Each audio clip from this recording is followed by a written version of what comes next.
just get started here, and I'll just let you know what it is that we're going to be going through today, and we'll go from there. So today you'll get to know us a little bit, and we'll just kind of introduce ourselves. We'd love to hear what your questions are. So as we go, if you have questions, feel free to put them in the chat. But even now, if you're coming with like one big question that you really want to find out, don't just hold on to it. Like, feel free to share it in the chat, and we'll keep an eye on that, and we can try and get those questions answered for you. We will talk about this course, why this course, what the Hope Action Theory is, what you'll learn, what you can expect, some of the logistics and the process around registration. And then we'll make sure we also have lots of time at the end just to answer any more questions that you might have. But let's start with your questions. So what are you wondering? I mean, I think it's about 30 of us here. Feel free to put them in the chat.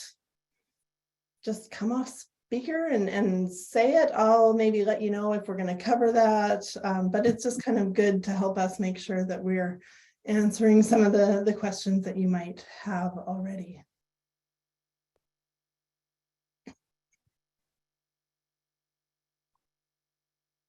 So while you do that, maybe we can just introduce ourselves. We're not great at introducing ourselves. I'll say that right now. It's always hard to talk about yourself, but we're going to try. So my name's Andrea.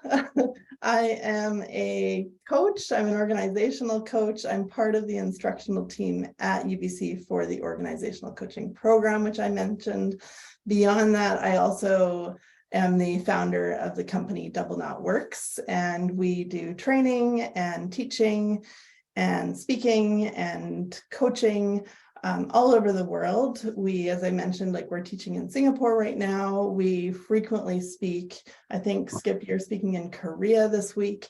So we frequently are speaking on and teaching this. And one of the things that we see is that this content that you'll learn in this course, it works, and it's been well researched and is really exciting to be seeing the levels of hope increase all over the world. So that's kind of what makes it exciting for me to link my own coaching practice into.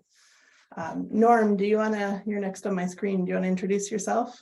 Sure. I'm a former professor from UBC, retired, well, they call it emeritus professor now, but I've been working with Double Knot for 4 or 5 years now. And so spending a lot of time doing that. I'm also, disclosing to some of you at least that I'm Andrea's dad. So we kind of work together, and it's sort of exciting for me. I was one of the founding members actually of the coaching program at UBC and taught many years there, talking about active engagement and some metaphors and things like that. So it's very exciting for me to sort of be part of this course and to be part of the training that's going on at UBC, and just to see how it goes. And also, I've known Spencer Niles, Skip Niles, for many years, I think for 25, 30 years now, Skip. And I'll let you introduce yourself. Yeah, thanks, Norm. So I'll disclose I'm Andrea's grandfather. And No, he's not.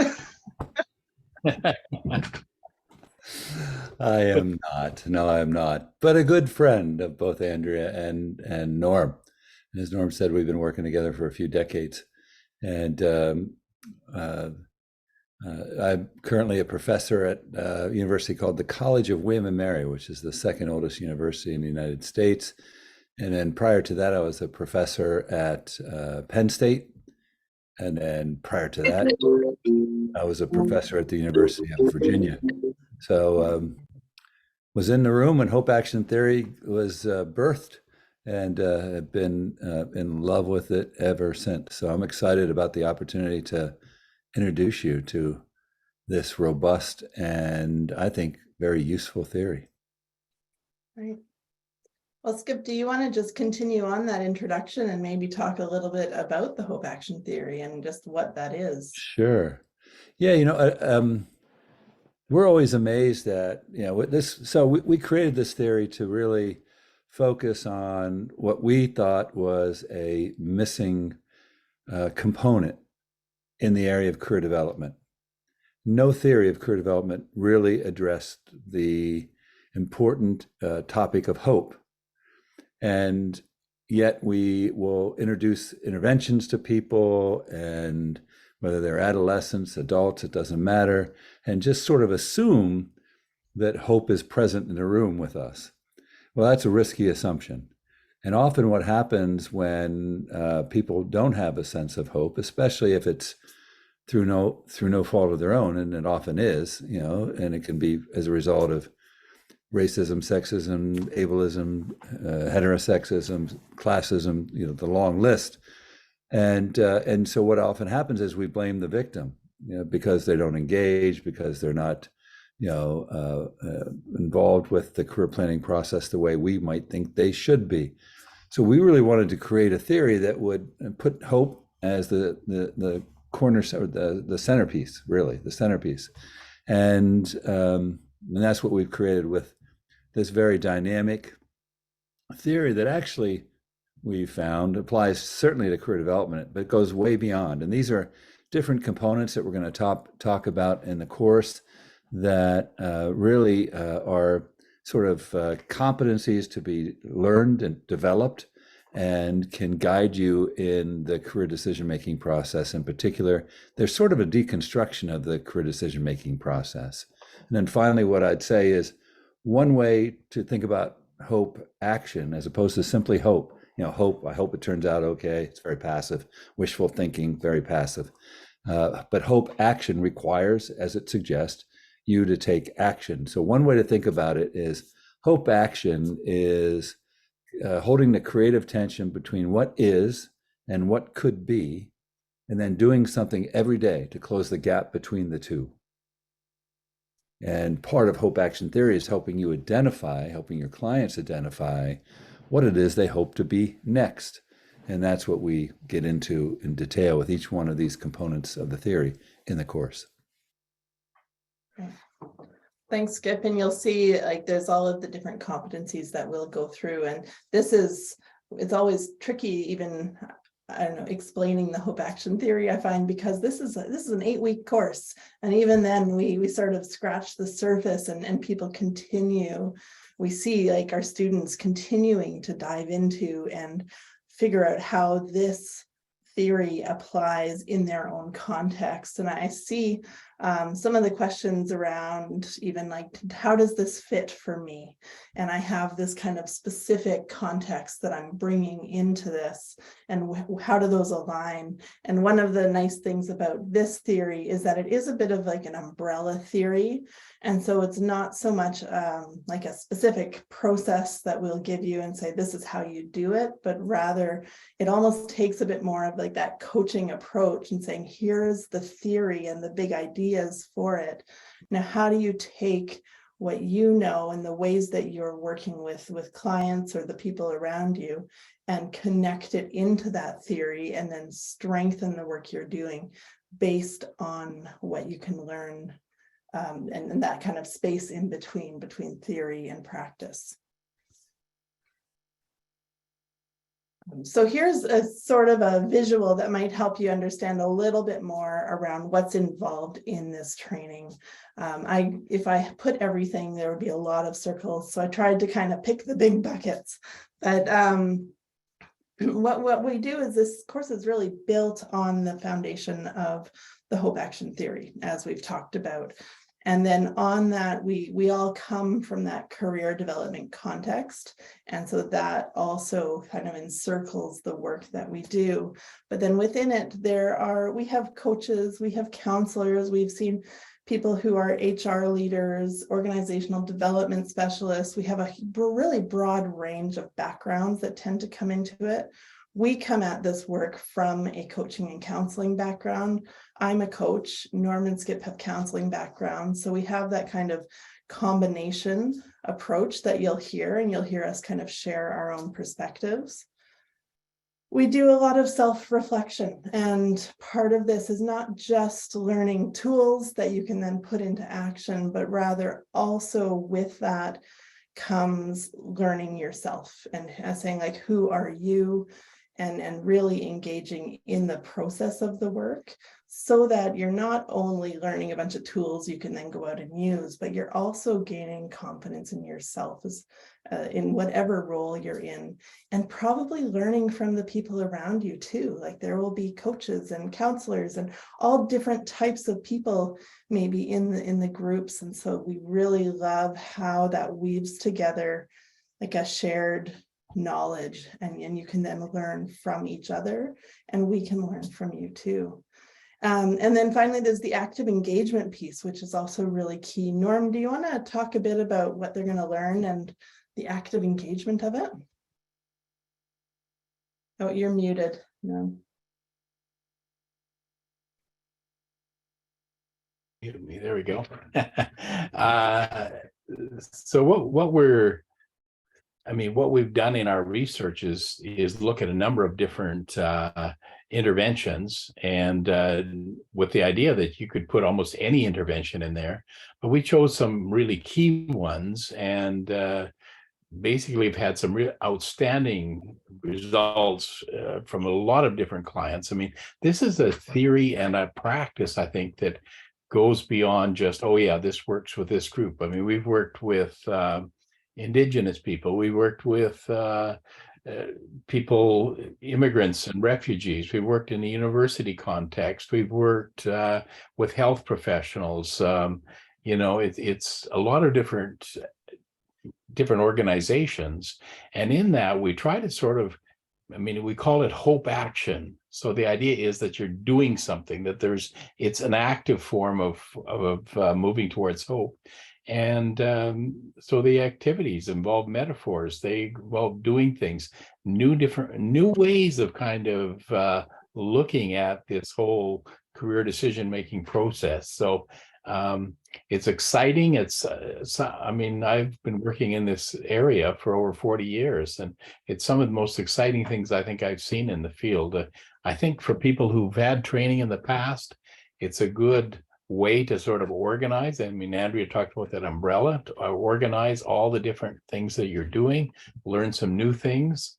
And it's been exciting for me. And I don't at all ever feel like, oh yeah, same old. It's new for everyone. And yet, the funny thing is, we've had people who are newbies, we've had people who have 20, 30 years experience, and they all seem to get something out of it. Yeah, I think that one of the nice things that I really like about this is that it's very practical. And so I think it's so important to not just give you big ideas, but really give you really practical tools and approaches that you can use, that you can take and like that week apply with clients immediately. And that's really helpful. And we even talk about not just like the cookie cutter tool, but instead, here's a tool, here's some ways to adapt it and make it work with the clients that you specifically are working with. And we will show you that, but we'll also help you figure out how to do that for yourself. Because the reality is, you're sitting with a client in front of you. You don't have us to go and be like, what do I do next? Like, you need to learn, you can learn how to really adapt things and work in the moment with clients, whether it's a group, a team, or an individual. There is really, really direct application immediately in this course, you'll find. We also have fun. I don't know if that's evident just even in what our conversation, but yeah, we've known each other for a long time, and we really do think like learning should be fun. And so just because it works and it's researched and it's at a university doesn't mean it doesn't have to be fun. And so that is one thing that you'll find. I often find myself like joining Zoom calls laughing because of the conversation that we've been having. And so just so you know what to expect, like we do what we can to just create a bit of a fun work environment. This is a course we taught in Australia, I think a year or so ago, and we had a fun time. I'm just going to pause and check, see if there's any questions that are jumping out that need to get addressed at this point. Brian, are there any that you see that need to be highlighted at this point? People are just wondering how to, again, work with people who are in industry as well. So just maybe thinking about some connections in there. And I think that the practical piece you just mentioned, you know, how are you going to turn around and use these tools, you know, and with different groups of people as well. Yeah. No, it really does. I mean, even looking at this picture, I'm seeing people who are organizational development specialists and coaches and counselors and high school teachers. And so what really is exciting for us is for people to start to get to learn from each other. Like how great to be in a group with someone, if you're from an industry or maybe in a role that's like an HR role or something else, to be there with someone who is a coach and to be able to observe them and learn how do you do this and how do you ask these questions and put this into action. And so you can learn together, and for them to be able to see like, well, what's the perspective on this from a more of an industry role, and how do you do that, and really learning together. There's a big focus on that learning together and from each other.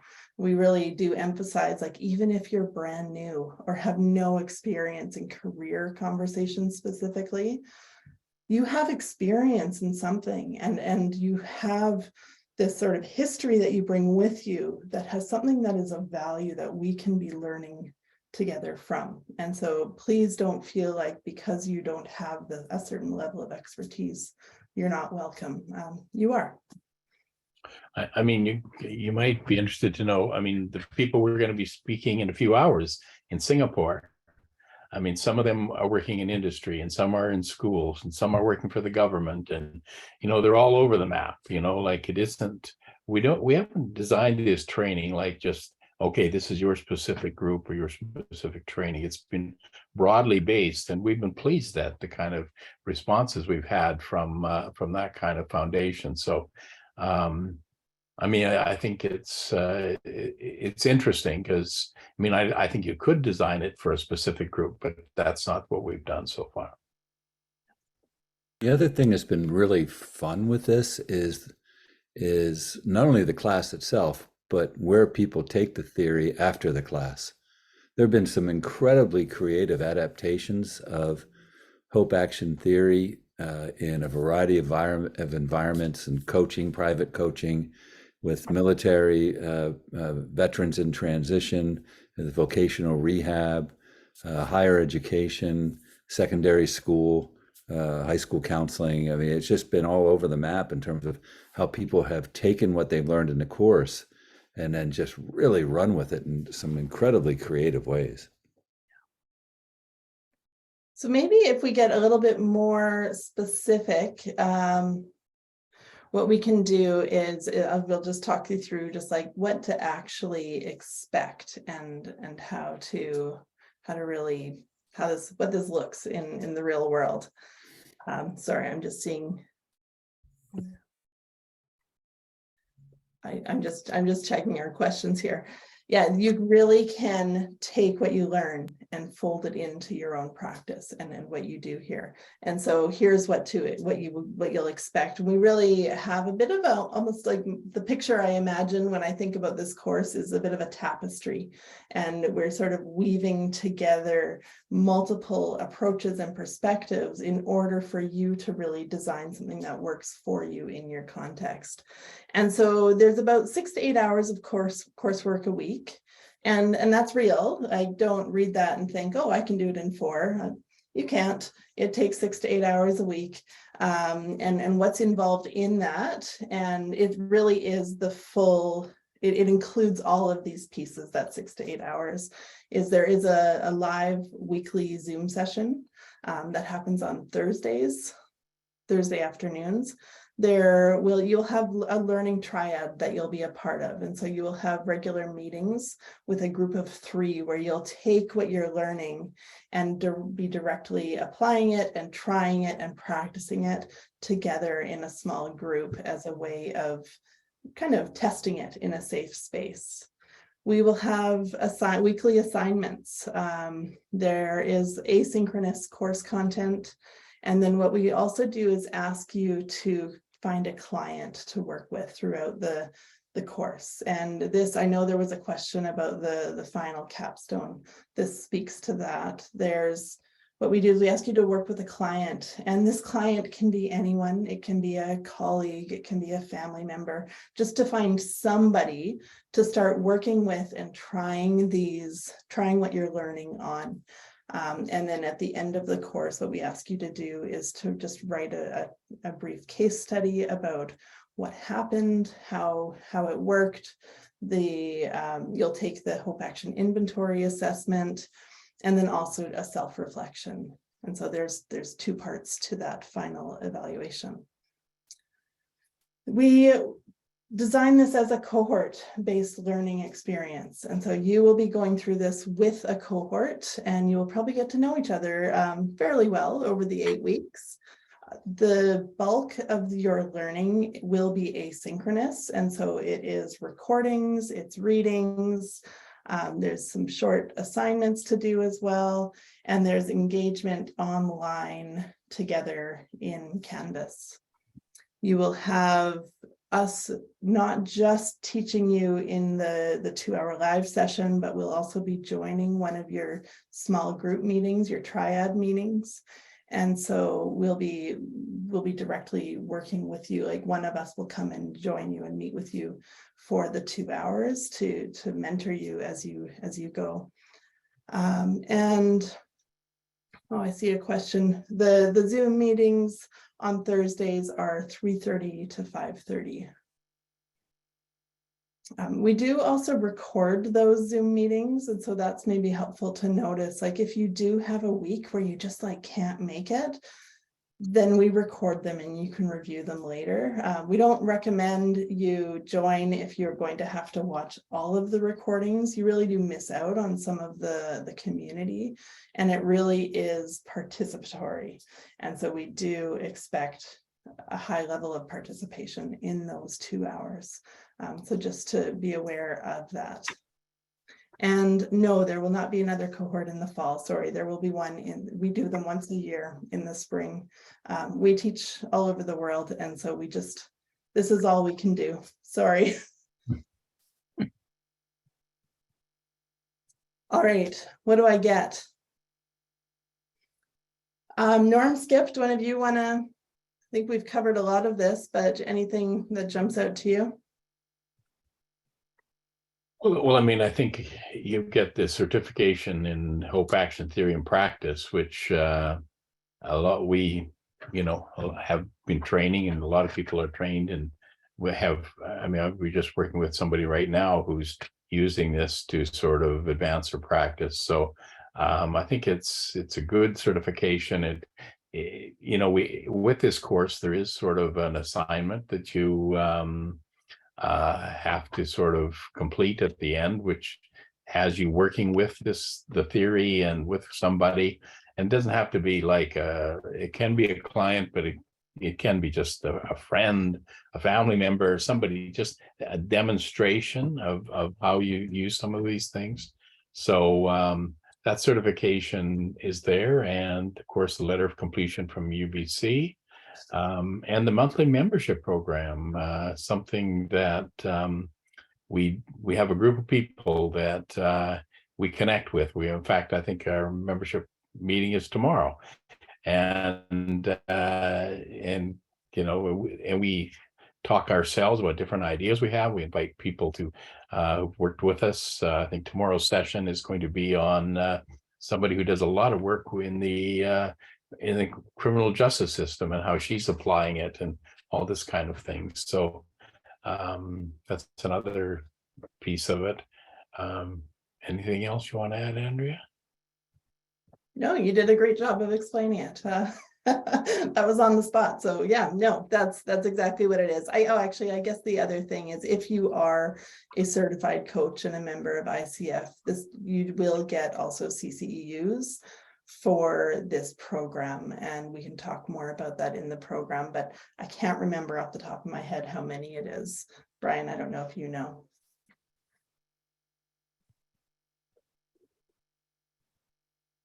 Oh, 20 CCEUs. There you go. All right, so here are some important dates just to keep in mind. February 27th, we have an early bird rate that's on right now. And so you'll want to make sure that you register before that for that rate. I believe it's $200 off the regular price of enrollment. March 27th, there is a week of pre-work. And so that just means there's no triad meeting, there's no live session, but you do have some pre-work just getting oriented to the course content and the platform and everything else that's involved with our course. And then from April 3rd to May 26th is when the actual course engagement begins, and that will be 8 weeks. So we'll have 8 live sessions, and we'll be meeting regularly each week.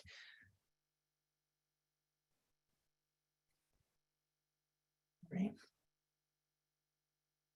I saw someone asking for some testimonials. So here's 2. The thing that maybe is good to, and maybe you've heard this in as we talk, but we don't just like to train and leave, but we really do like to stay connected with learners. We like to continue the conversation with them and really connect with them in really meaningful ways. And so we stay in touch. We have a membership program, not because we wanted to set it up, which we were happy to do, but our learners kept saying like, well, what's next? Like, what are you going to do? And so we designed this in response to that ask. And it's amazing to see what it is that's being developed and the ways that they take what they learn and just continue to use it in their own contexts.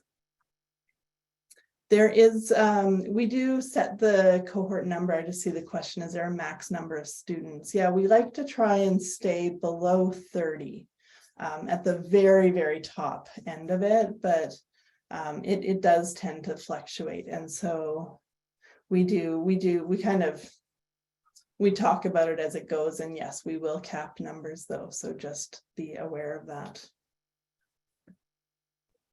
Andrea, I wonder if you could talk a little bit about, I know for some people, they might be thinking about how it relates to the coaching course coaching program. How does this dovetail with that? Yeah, no, it really does. Like I know, I actually designed this we came out of the organizational coaching program, and often students would be like, what's next? Like, what's out there that I can learn? Like, what's the next thing I can do to really complement the work that I'm doing? And there wasn't a lot. And so that's why I thought like, well, I think we need to make something. And so we did. And I saw the way that these tools are being used. I mean, I use them all the time when I'm coaching, and this is what I use when I coach. This is the kind of the foundation of my own work as a coach. And I use it I do mentoring, I do individual coaching, I do career coaching. And so it really is, I know that these are tools, strategies that they work and they're incredibly powerful in working with clients. And so it really is a nice next step if you are a newer coach and looking for a way to continue practicing and also just to continue leveling up some of your skills. We talk a lot about metaphors, poetry, metaphors, mindfulness. We have a lot of different pieces that we weave into this course, and all of them are just kind of really beneficial. I know I teach on metaphors in the organizational coaching program, and this is like 8 weeks of it instead of the 1 hour or an hour and a half that you get in the course. So we really do expand a lot and explore a lot, and you'll find it useful in kind of finding your own voice as a coach, but also really being able to help clients in really effective ways. Yeah, there's no in-person component. Sorry, it is too bad, but it's sort of the benefit is that we then can have people join from all over the place. We've had people from Hong Kong, I think, in our last cohort. And so that just really creates an opportunity to not just focus on people who are able to travel to Vancouver, but it does extend the opportunity to learn beyond this small area.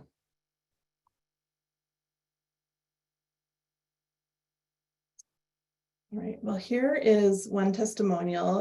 This is Rebecca.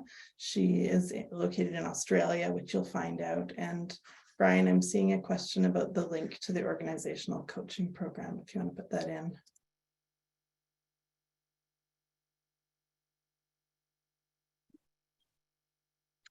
Hi, this is a testimonial for the Double Knot Certificate in Hope, Action, Theory and Practice course that I recently attended.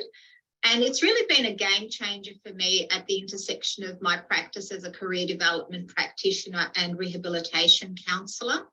It really put meat on the bones of my understanding of this very powerful career development theory and its very useful inventory, which allows the practitioner and the client to understand current career development needs. It also allows me as the practitioner to benchmark and measure change over the period of the various career interventions. And this is very useful for referring third parties.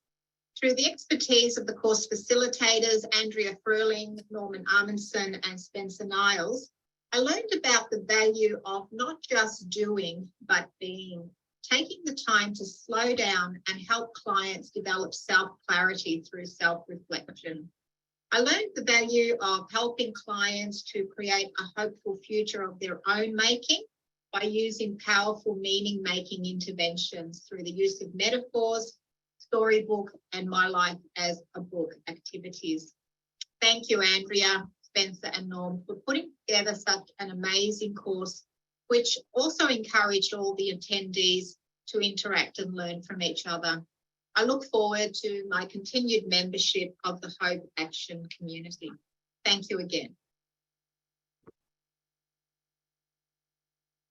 All right, so that was Rebecca, and she participated in our course that was just the certification in Hope Action Theory and Practice. And so what you're getting in this course is that certification plus more. And so you get an additional content that speaks more to the career development, to career coaching, and so there's sort of two pieces that you get as you complete this. I'm seeing this question, a sample assignment from the program. So one of the assignments that's probably the most common and the one that you will be doing every week is we do ask people to write a reflective post. And so every week you are participating you're watching recordings, you're reading. I'm going to switch this slide because Rebecca's distracting me. Oh, there we go. But what you'll do is you share a reflective post, and you don't just share it with us, but you share it with your cohort. And then you can read each other's thoughts, what's coming up, what you're noticing, what you're trying in your own context and space, and then also begin conversations, even online, around what are you wondering about, what are you curious about, and maybe even what are you seeing that they're trying, but even from your own perspective. And so you are able to continue to learn together, even though we're just virtual. I remember there was one woman in our course last year who said like, this was virtual, but I just feel so like close to everyone, like we've been in the same room, even though we're not. And so we do really intentionally design this in a way that does help people feel like you are going through something together. And it's not just you having to learn this all in your own, kind of in your own silo, but we do try and keep connected and keep people connected in that way. I'm just thinking, Andrea, listening to Rebecca, one of the things she mentioned was an inventory that there is kind of an inventory, a Hope Action inventory that goes with this course that you'll have access to and learn about. And that's quite a powerful kind of assessment tool that's useful both in terms of where people are at when they start and also where they're at when they finish. And so it's one of the things that, in addition to just a strategy of questioning or whatever, this very practical tool that will assist you in using this model, and it's a part of that process.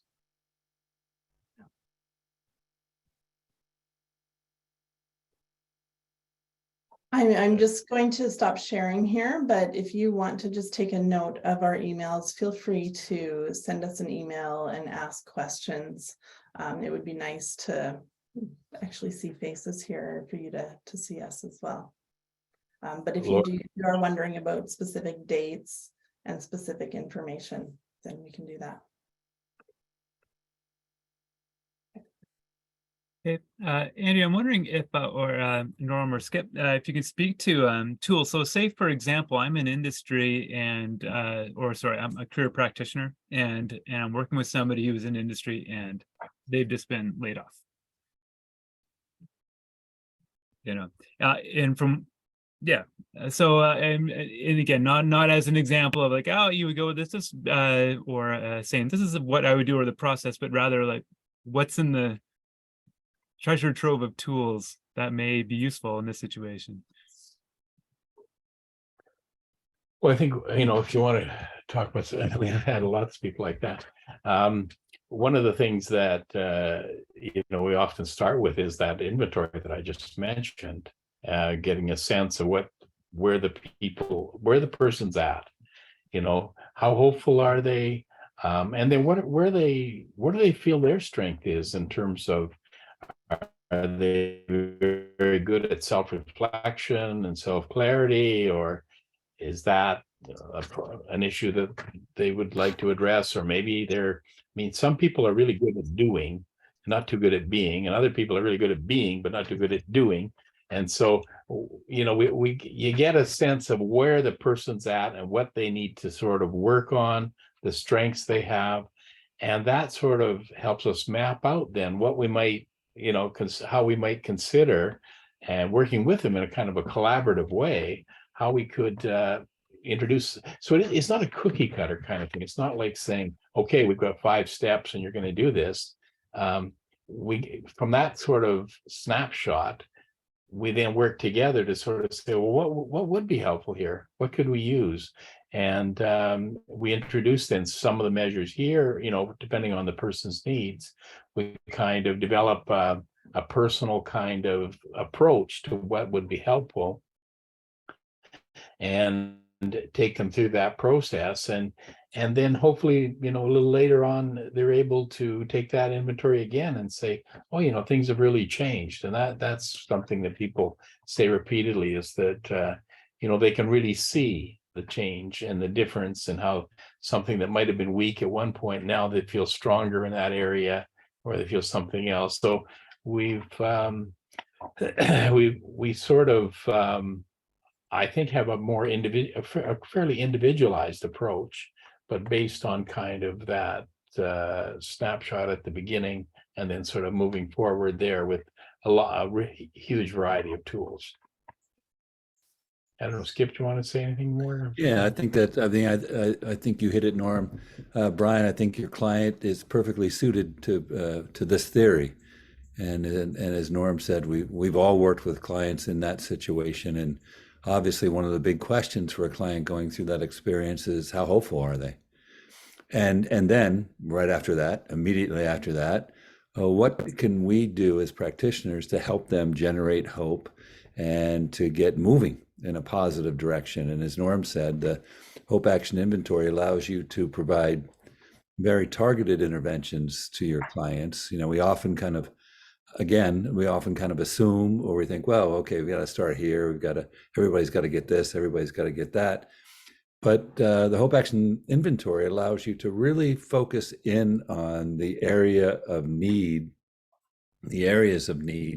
that your client has, and areas where they might be stuck in the process. So where they have strengths, we rely upon those. Where they have growth edges, we help them develop them into strengths. And it's really a process to get that positive momentum going in a client's life.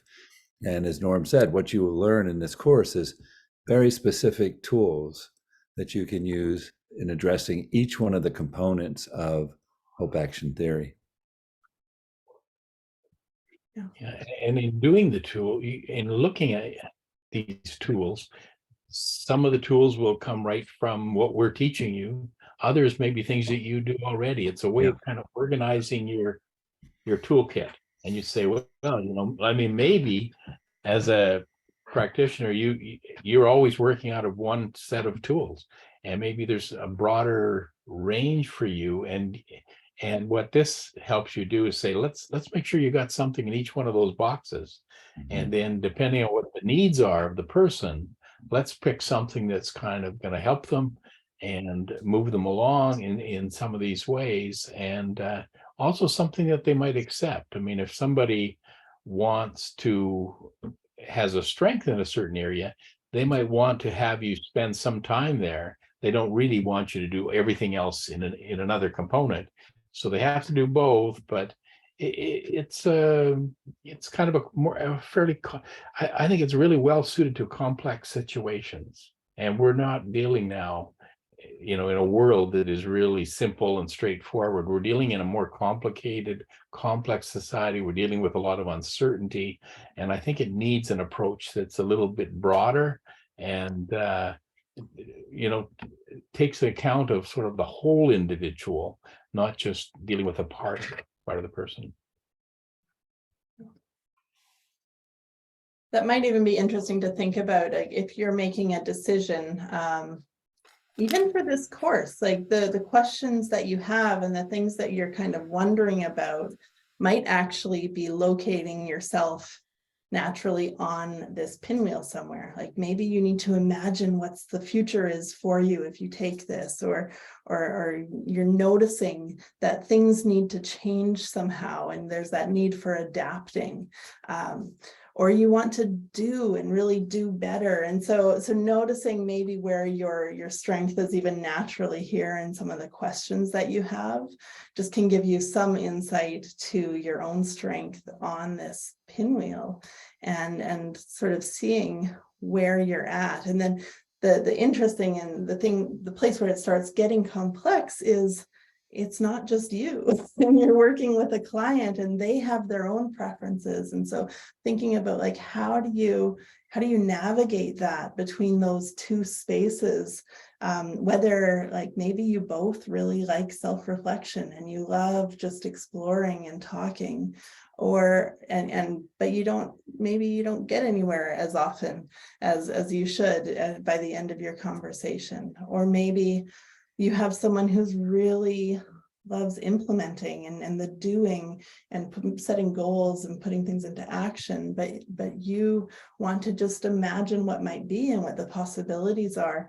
And so if you can learn how to take a bit more of a balanced approach to the work that you do, and whatever that looks like, really having that balance and really practicing regularly and learning strategies to increase your level of hopefulness in the specific competencies. What a difference that would make for your coaching and for the clients that you're working with, but also even just for the people around you and your own sense of hopefulness. Yeah, you've probably all have gone through or in the process of going through each one of these steps in the process of considering this course. You know, you came here as a result of some self-reflection and kind of wondering about where you are in your development, what you might need next, whether or not this could be something you might find useful. And as questions get, as we present information and questions get posed and hopefully answered, yeah, hopefully that begins to translate into some self-clarity from which then you can begin to envision the possibilities of ways to use this in the work that you do. And then hopefully that translates into setting a goal and making plans to actually enroll in this course, or if not this course, some other course that can help meet your needs. We happen to think this one does a pretty good job, generally speaking. And then you move from that sort of, I'm going to set the goal to take this course and make plans to take it, to actually taking it, and that's implementing. And then as you implement that goal and taking the course, you'll learn ways to take what we're doing and what we're teaching, what you're learning, what we're growing with in terms of each other here in this process, and adapting it to your own context, your own situation. And as you begin to think about how you might do that, guess what? You're right back into self-reflection. And this continuous cycle happens throughout. And so you're already actually working with the Hope Action Theory model. Yeah, maybe you just didn't have the words to use to recognize that. And let's not leave out the environment, because what's that wind that's blowing this thing around? And, we're hearing terms like the great resignation, people leaving. We're hearing terms like quiet quitting. More recently, something like quiet hiring, and how that fits in with the hiring process.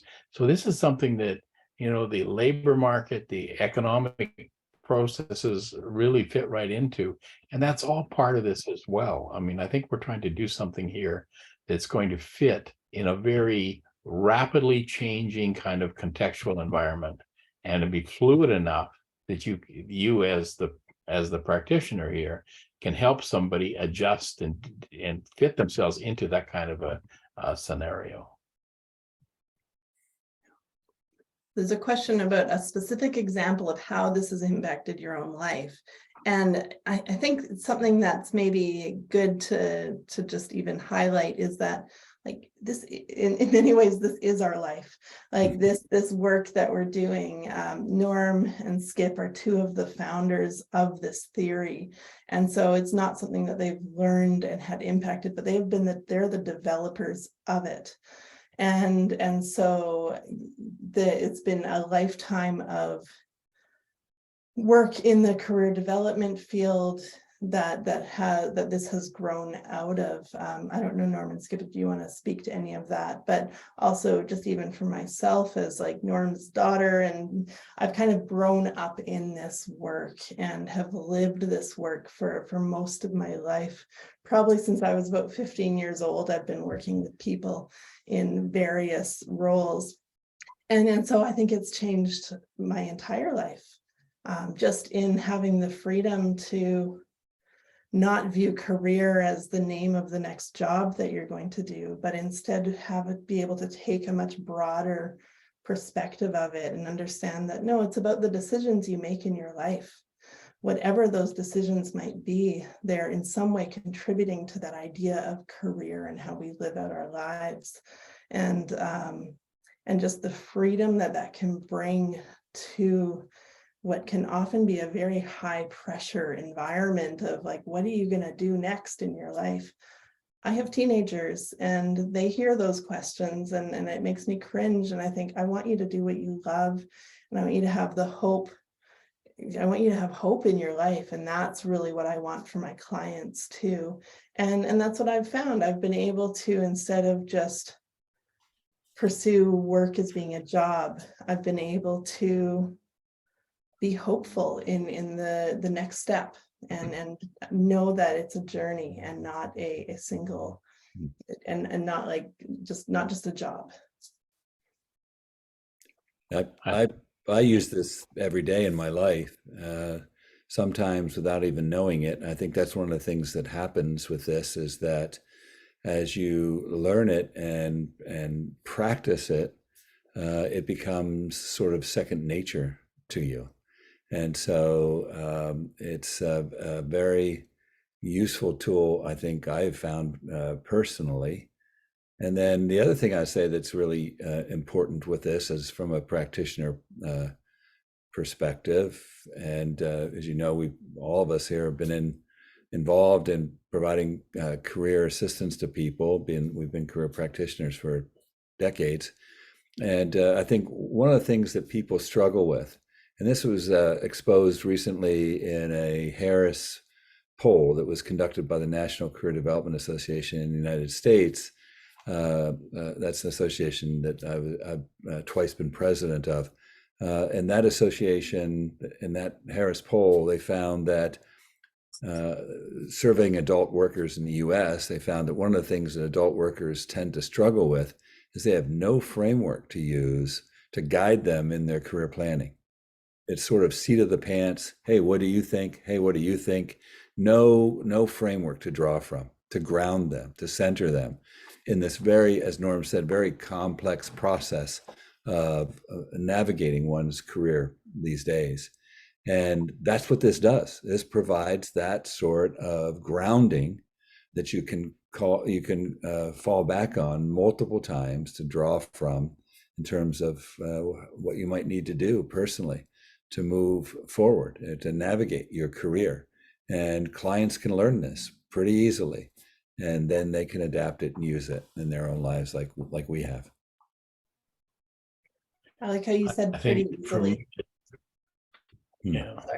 And like, for there it me- is, like, it's straightforward. Sorry, Norm, I'm cutting you off, but that's okay. You'll be fine. I'm used to it. You're used Wait, are to you it. two related? Yeah. He's fine. Yeah, it is. These are not really complicated things that we're teaching you. I think probably one of the biggest things that we invite you into is to be courageous in trying. Yeah. And that really is probably the biggest challenge in this course, is to have courage to try something new with your clients or the people that you work with, and that can be really uncomfortable sometimes, and we'll sort of encourage you, but we won't force you. So something just to be mindful of. Norm, what were you going to say? Well, I was just going to say how there's a lot of people in this field that talk about different techniques and strategies, but I really like the fact that this is something that goes bigger. It's bigger than that. This is like I think we keep coming back to the umbrella and the fact that this sort of takes into account, you're going to learn lots of different strategies from us and from other people and training, etc. But it's really nice to have something that you can use to sort of organize, have some idea of a direction you're heading and what you're doing with them. It isn't just a strategy. It's a whole system that you can apply. Right. So where are we at? Does anyone have like this one burning question where it's like, if only they had answered that would have helped me make a decision? Just want to check in. Feel free to also just come off of mute and ask your question. You have 2 minutes. I will stop sharing my screen here.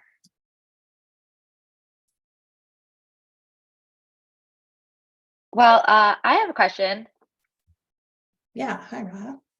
Hi. I presented in the beginning. It wasn't really like a very practical question, but I was just curious, while I have all your minds in the room, if there was like one big surprise that jumped out at you, like a paradigm shift that you had to confront entering into counseling, because it seems like y'all all had a desire to enter into it. Yeah. I think I'm probably the most recent one who has done that. But I think for me, it was actually just recognizing that this is something that I already do, but I could actually turn it into something more. And so it was really just kind of like I was already leading groups and working with different types of people and having those kinds of conversations, but not sure I really thought that I could do this as a job, and get paid for it. And so it was Norm who said, like, you should look into the organizational coaching program, like you're already doing it. And it took a few of those prompts for me to actually look into it. And that really kind of shifted as I went through it from like, oh, this is just what I do because I do it, to, oh, this is a thing that I can do and that I can actually make a career out of.